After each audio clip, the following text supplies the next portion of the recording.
Hoan'ny tanora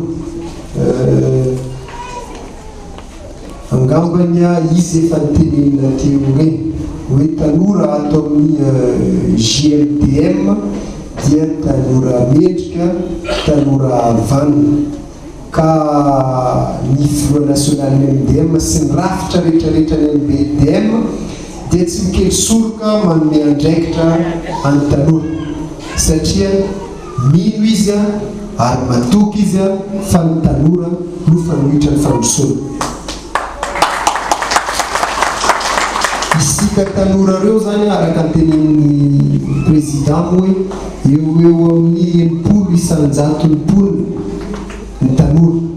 Zany dia arena lehibe eto Madagasikara. Zany hoe noho izay fahatsapahana MDM fa hoe arena ny tanora manana famindrehana enja mandala ny fihavanana dia tsy ampiambambana no anome tanora omeny rafitra ny MDM indrindra moa fa ny filohan'ny MDM andraikitra zay sahaza azy ny tanora rehetrarehetra.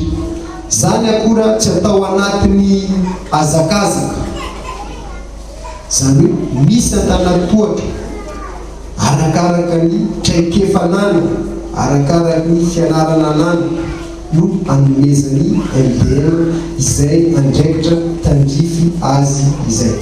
Zay angamba ny fampaliana ny fanontaniana voalohany fa mbola hanampy eo ihany ny président amin'izay napetraka eto Madagasikara. Io demokrasia io tsy zava-pôna na hoe milatsaka avy any an-danitra dia hoe ina ny demokrasia. Tanjona io, ezaka io, ezaka ho amin'ny fahalalana, zany hoe malalaka misehatra rehetrarehetra mampivoatra ny mahaolona. Anisan'ny fahalalana zany dia hoe ny fahalalana amin'ny fandraisam-pitenena na hoe liberté d'expression, ny fahalalana maneho hevitra, ny fahalalana manangana orinasa, ny fahalalana manana asa sy misafidy zay asa tiany tsirairay. Io fahalalana io zany no fototra ijoroany ny atao hoe demokrasia, zany hoe manome fahafana ho an'ny tsirairay, ho an'olom-pirenena zay mizaka ny zony maha-olom-pirenena anao ny zavatra eritreretina ho mety ho an'ny firenena, ho mety ho an'ny fiarahamonina, eny ho mety ho an'ny tena. Zay zany ny demokrasia no eritreretina atsangana, zany hoe firenena mivoatra miroborobo ao anatin'ny fahalalana. Tsisy zany ny hoe anteritery na hoe terena ny olona anankiray hiasa, tsy zany ny atao hoe demokrasia.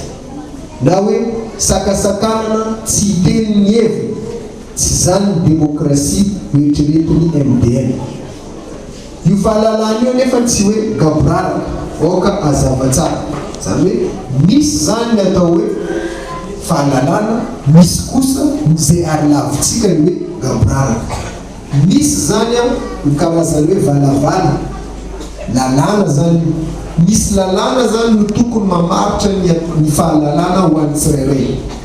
Misy moa ny fitenenana manao hoe ny fahalalan'ny tena dia mijanona rehefa miatoboka ny fahalalan'ny hafa.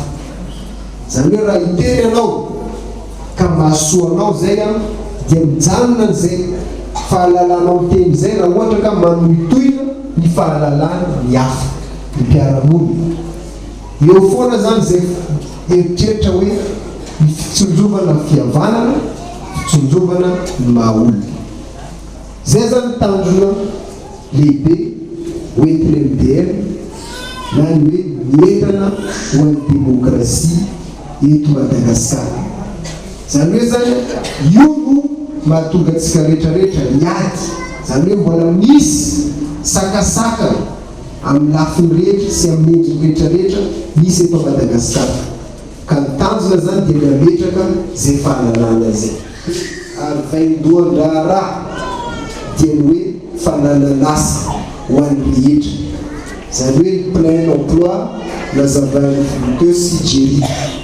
Ny tanjony MDM zany raha vao tonga eo dia ny fanomezana asa ho an'ny olom-pirenena rehetrarehetra.